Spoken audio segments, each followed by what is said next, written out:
Hi there, today we're looking at the new TTArtisan 23mm f1.8, and at $127 it's a really affordable autofocus prime for APS-C cameras.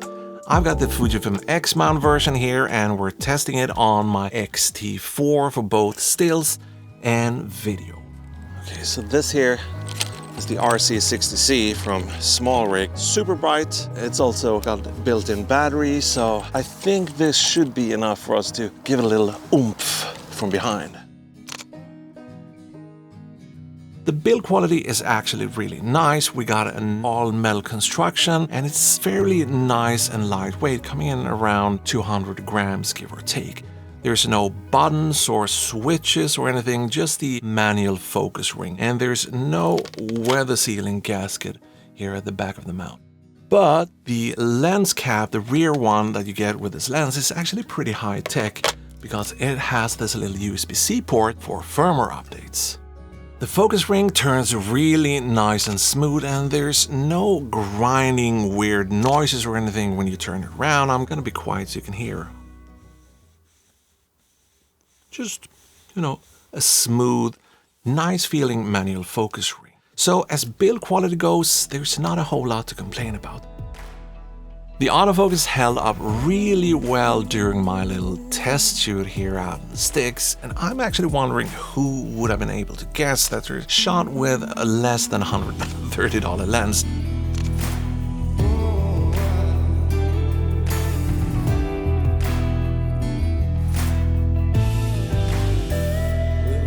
So far it's looking pretty good. I like what I'm seeing here at the back of the camera or in the viewfinder, and I just finished up some bourbon shots here with a little cup and everything. So I'm liking what I'm seeing so far, except for the autofocus test, which, I don't know, the face tracking, the eye tracking was kind of hit or miss. I mean, take a look at this.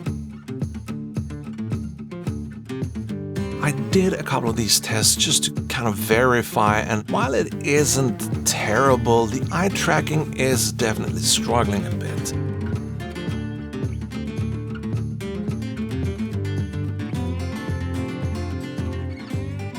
There's not a whole lot of these little white boxes here, as you can see, not even with the cap out of the way. And there's a tiny bit of hunting here and there that sadly becomes a bit more noticeable with the amount of focus breathing. But here's another test where you can see the racking a bit better, and here it actually performs pretty well. But let's return to autofocus a bit later and talk a bit about bokeh right now. So 23mm at f1.8 can actually give you some pretty blurry backgrounds. We got 9 aperture blades doing their absolute best to keep things nice and smooth. Transitions from focus to autofocus looks pretty nice. There's definitely a tiny bit of character, but then again we're looking at shots taken with a very, very affordable lens, and with that reminder or reality check, I think it looks absolutely fine. As a matter of fact, better than I expected. Now let's put on our technical hats and head into the lab and smell those look at those shards. So at f1.8 we're nice and sharp here in the middle, while there's a clear fall off from about here to the rest of the outer edges. No chromatic aberration, by the way.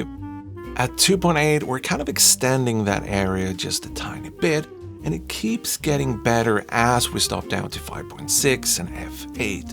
Where it still isn't perfect, but maybe it's close enough. And here's a little reminder of those soft corners when we take a look at lens distortion. There's a slight amount of pin cushion distortion, but I've definitely seen worse on more expensive lenses. Vignetting is going to be here from start to finish. Luckily, you don't need some sort of technical degree to get rid of vignetting in post if it bothers you. In fact, I haven't corrected any of the sample shots in this video, and I bet you haven't really noticed any major traces of distortion or vignetting in at least most of them.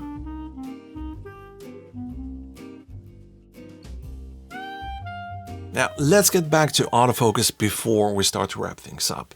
So the biggest problem with autofocus for video is when it comes to fast tracking and the focus breathing that sadly makes that a bit more noticeable.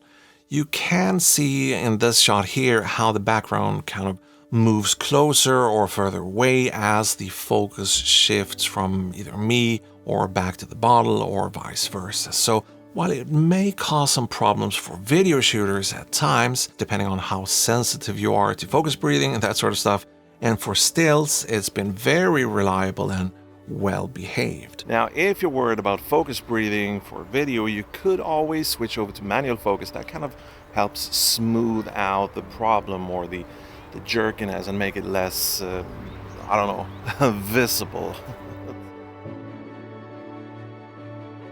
So, who is this lens for? Well, for starters, if you're a still shooter on a very tight budget, maybe you spend your last money on a camera body or a fancy haircut, I don't know, this type of lens at 23mm budget or non-budget will be a pretty good option as your only lens to get things going. 23mm can basically do almost everything fairly well. The autofocus is really nice and quiet, and the image quality is probably as good as it's gonna get, or maybe even better than what you can expect at this price point. For video shooters and hybrid shooters doing things like talking head or more casual video shooting and less action-heavy shoots, this could be a solid budget option if you're okay with the amount of focus breathing. So yeah, that's the TTArtisan 23mm for you right there. Check out the links below for pricing and all the available mounts and that sort of stuff.